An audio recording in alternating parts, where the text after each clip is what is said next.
দর্শক, আমাদের প্রধান উপদেষ্টা অধ্যাপক ডক্টর মোহাম্মদ ইউনূস আর্থনা সামিট 2025 উপলক্ষে 4 দিনের সফরে কাতার গেছেন। তার এই সফরের কোনো বিষয় নিয়ে এর মধ্যে যথেষ্ট সমালোচনা জন্ম দিয়েছে। আমাদের প্রধান উপদেষ্টাকে অসম্মান জানানো হলো কিনা, অথবা অবহেলা করা হলো কিনা, আমাদের দেশকে অসম্মান জানানো হলো কিনা, এরকম নানান প্রশ্ন উঠতে শুরু করেছে এবং এই বিষয়গুলো আরো বেশি সমালোচনা জন্ম দিয়েছেন প্রধান উপদেষ্টার সেই প্রেস সচিব, বহুল আলোচিত সমালোচিত মিস্টার শফিকুল আলম। তিনি তার ফেসবুক পোস্টে সবসময় যা করেন, আগ বাড়িয়ে অতিমাত্রায় কথা বলতে গিয়ে এগুলো মানুষের চোখে পড়েছে আরো বেশি। যেমন তাকে, আমাদের প্রধান উপদেষ্টাকে আসলেই লাল গালিচা সম্বর্ধনা দেওয়া হয়েছে কিনা, আমাদের প্রধান উপদেষ্টার পেছনে কেন বাংলাদেশের পতাকা রইল না, এবং এই সংক্রান্ত একটি ছবি ভাইরাল হয়েছে সামাজিক যোগাযোগ মাধ্যমে। আমার চোখেও পড়েছে, প্রথমে একটু খটকা লাগলো, না এটি কোনো এডিটেড ছবি কিনা। কিন্তু যখন দেখলাম যে প্রধান উপদেষ্টা প্রেস সচিব নিজেই তার ফেসবুকে এই ধরনের ছবি পোস্ট করেছেন, একই ধরনের ছবি 3টে ছবি পোস্ট করেছেন, তখন তার খটকা লাগার কোনো কারণ থাকতে পারে না। তো সেই পোস্টে তিনি কি লিখেছেন, প্রধান উপদেষ্টা সম্পর্কে আর 2-1 লাইন লিখে তিনি বলছেন, He has given acted carpet reception Ambassador Ibrahim Fakhru, the Chief of Protocol of Qatar, receiving him. বোঝান অবস্থা। অর্থাৎ কি, কাতারের প্রোটোকল প্রধান রাষ্ট্রদূত ইব্রাহিম ফাখরু প্রধান উপদেষ্টাকে স্বাগত জানান, সেখানে অধ্যাপক ইউনূসকে লাল গালিচা সংবর্ধনা দেওয়া হয়। আচ্ছা, লাল গালিচা যেখানে সেখানে বিছিয়ে রাখলেই, অথবা এয়ারপোর্ট থেকে নামার পথে বিছিয়ে রাখলেই সেটি কি সংবর্ধনা পর্যায়ে পড়ে? আমাদের দেশের মধ্যেই তো সচিব পর্যায়ে কিংবা কোনো ইনস্টিটিউশনের প্রধান নির্বাহী বা তার চেয়ে বড় ছোট কর্মকর্তা কোথাও গেলে তো অনেক জায়গায় লাল গালিচা বিছিয়ে রাখা হয়, সেটা লাল গালিচা সংবর্ধনা বলবো আমরা? অথবা রাষ্ট্রীয় পর্যায়ের লাল গালিচা সংবর্ধনা আমরা তো তখনই বলবো লাল কার্পেটের চেয়ে সংশ্লিষ্ট রাষ্ট্রপ্রধান বা সরকার প্রধানকে অন্য দেশের কোন ব্যক্তি, কোন স্ট্যাটাসের ব্যক্তি স্বাগত জানাচ্ছেন। তো প্রধান উপদেষ্টাকে স্বাগত জানিয়েছেন কে এয়ারপোর্টে?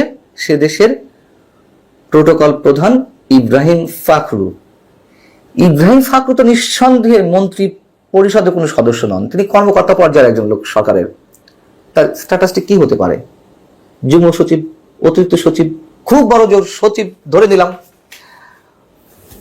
কোন রাষ্ট্রের সরকার প্রধান বা রাষ্ট্রপ্রধান যদি অন্য কোনো রাষ্ট্রে যায় সফরে, সেখানে বিমানবন্দরে কি সচিব পর্যায়ের কোন ব্যক্তি তাকে স্বাগত জানান? তাকে তো মিনিমাম মন্ত্রী পরিষদের একেবারে কনিষ্ঠ সদস্য বা প্রতিমন্ত্রী কোনো ব্যক্তিকে স্বাগত জানাতে হয়। তো সচিব পর্যায়ের কোনো ব্যক্তি কেন আমাদের প্রধান উপদেষ্টাকে রিসিভ করবেন? এর মধ্যে দিয়ে আমাদের প্রধান উপদেষ্টার প্রতি কোনো প্রকার অসৌজন্যতা প্রকাশ পেল নাকি অবহেলা প্রকাশ পেল আমরা জানি না। তবে হ্যাঁ, কিছু রাষ্ট্র আছে, যেমন যুক্তরাজ্য, তারা তাদের মতো করে বিদেশি অতিথিদেরকে প্রোটোকল দেয়। বাংলাদেশের মতো রাষ্ট্রের সরকার প্রধানদের তারা সচিব পর্যায়ে কোনো ব্যক্তিকে দিয়ে রিসিভ করেন, এটি আমরা জানি। কিন্তু কাতার আর বাংলাদেশের স্ট্যাটাস তো আকাশ পাতাল কোনো পার্থক্য নয়। এখন আর্থনা সামিট কি? আর্থনা সামিট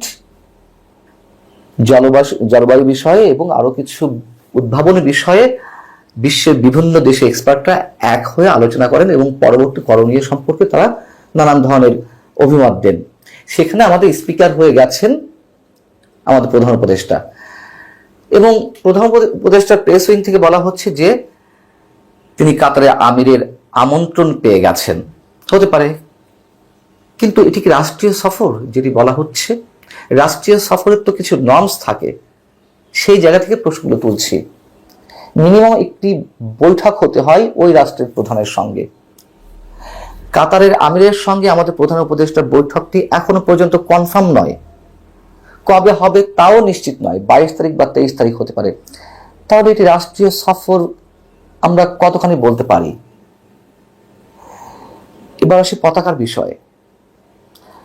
যখন বিমানবন্দর থেকে আমাদের প্রধান উপদেষ্টা নামলেন, বা যে ছবিটি প্রকাশ পেয়েছে সম্ভবত বিমানবন্দরের ভিভিআইপি লাউঞ্জের, দেখা যাচ্ছে যে সে দেশের প্রোটোকল প্রধান ইব্রাহিম ফাখরু বসে আছেন, তার পিছনে কাতারের পতাকা, পাশে বসে আছেন আমাদের প্রধান উপদেষ্টা, তার পিছনে বাংলাদেশের পতাকা নেই।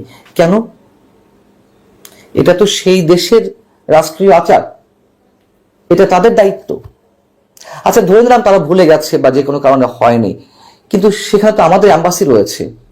আমাদের অ্যাম্বাসির দায়িত্বশীল ব্যক্তিরা কি করছিলেন? কেন কারোর মাথাতেই এলো না যে আমাদের পতাকা আমাদের প্রধান উপদেষ্টার পিছনে নেই বা রাখতে হবে? এগুলো ইচ্ছাকৃত ভুল নাকি বিশেষ কোনো অবহেলা আমরা জানি না। তবে এই বিষয়গুলো বেশি করে আলোচনায় আসে ওই যে বহুল আলোচিত সমালোচিত প্রেস সচিব মিস্টার শফিকুল আলমের কারণেই। এ যাবৎ তিনি যেসব বিষয়ে আগ বাড়িয়ে বলেছেন, পরবর্তীতে সেগুলো অনেক এদিক ওদিক হয়েছে। যেমন বিমস্টেক সম্মেলনে ভারতের প্রধানমন্ত্রী নরেন্দ্র মোদীর সঙ্গে প্রধান উপদেষ্টা কি কথা হয়েছে, শেখ হাসিনাকে ফিরিয়ে দেওয়ার বিষয়ে তারা কতটুকু আন্তরিক, প্রধান উপদেষ্টাকে কতটুকু বিরল সম্মান জানানো হয়েছে ইত্যাদি ইত্যাদি বিষয়ে তিনি তার ফেসবুকে উল্লেখ করেছেন। তার আগে গণমাধ্যমকে ব্রিফ করেছেন। গণমাধ্যমকে ব্রিফ করার কথা কার এসব বিষয়ে? হয় পররাষ্ট্র উপদেষ্টা, না হয় পররাষ্ট্র সচিবের।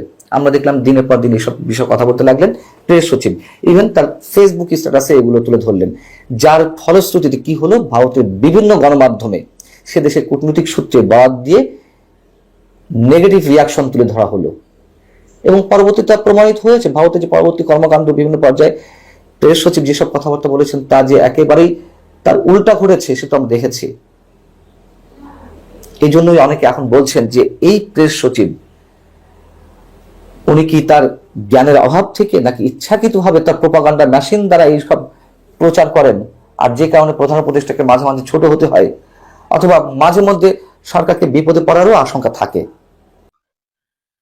মাঠে আওয়ামী লীগ যতই সক্রিয় হচ্ছে ততই ডক্টর ইউনূস সরকারের উপদেষ্টাদের হৃদকম্পন বেড়ে যাচ্ছে, তাদের পায়ের নিচ থেকে যেন মাটি সরে যাচ্ছে, তারা ভীষণ আতঙ্ক বোধ করছে।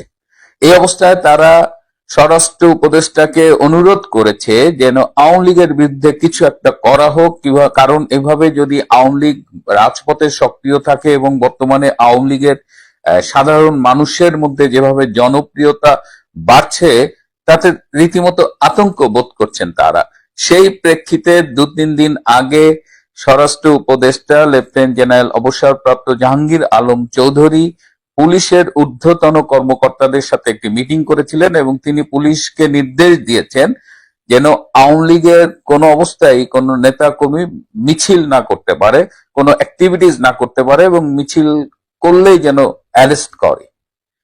সেই সময়ে বাংলাদেশ পুলিশের পক্ষ থেকে যারা উচ্চ পদস্থ কর্মকর্তা তারা স্পষ্টভাবে স্বরাষ্ট্র উপদেষ্টাকে জানিয়ে দিয়েছেন যে তারা এটা করতে পারবেন না। তারা বলেছেন যে বাংলাদেশ আওয়ামী লীগ কোনো নিষিদ্ধ সংগঠন নয়, কেন তারা মিছিল করতে পারবেন না। দ্বিতীয়ত, বর্তমানে পুলিশের যে মানসিক অবস্থা, পুলিশের যে এত এত পুলিশ কর্মকর্তাকে হত্যা করা হয়েছে এবং যার বিচার হয়নি, সেই অবস্থায় পুলিশকে দিয়ে আওয়ামী লীগের বিরুদ্ধে এই কাজ করা সম্ভব না।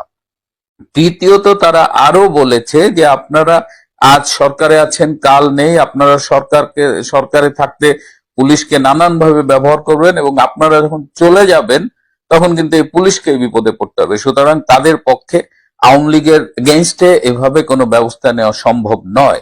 এবং যার ফলে দেখেছেন যে এই যে সারা দেশে বিভিন্ন জায়গায় আওয়ামী লীগ মিছিল করছে, তেমন কিন্তু পুলিশ অ্যাকশন হচ্ছে না, কারণ পুলিশ স্বরাষ্ট্র উপদেষ্টাকে না বলে দিয়েছে। যদিও আপনারা মিডিয়ায় দেখেছেন স্বরাষ্ট্র উপদেষ্টা বলছে যে পুলিশকে তিনি বলেছেন যে আওয়ামী লীগ যেন মিছিল করলেই গ্রেপ্তার করে, কিন্তু বাস্তবতা ভিন্ন।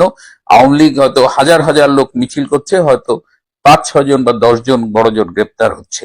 এর থেকেই বোঝা যায় যে বাংলাদেশ পুলিশ এই স্বরাষ্ট্র উপদেষ্টার অন্যায় নির্দেশ উপেক্ষা করছে। পাশাপাশি ডক্টর ইউনূসের উপদেষ্টা পরিষদের যে কাপাকাপি শুরু হয়ে গেছে সেটাও এখন খুব স্পষ্ট করে যারা এই সরকারের ভেতরের খবর রাখেন তারাও সেটা জানেন, বোঝেন। সুতরাং সামনের দিনে অনেক পরিবর্তন দেখবেন, আওয়ামী লীগকে মাঠে অনেক সক্রিয় দেখবেন, কিন্তু সেই তুলনায় পুলিশকে আপনারা অতটা সক্রিয় পাবেন না। এবং পুলিশ সিদ্ধান্ত নিয়েছে তারা আওয়ামী লীগের বিরুদ্ধে অ্যাগ্রেসিভ কোনো অ্যাকশনে যাবেন না। প্রিয় বন্ধুরা, আজ এ পর্যন্তই। ভালো থাকবেন, সুস্থ থাকবেন, তার চেয়েও জরুরি হলো নিরাপদে থাকবেন।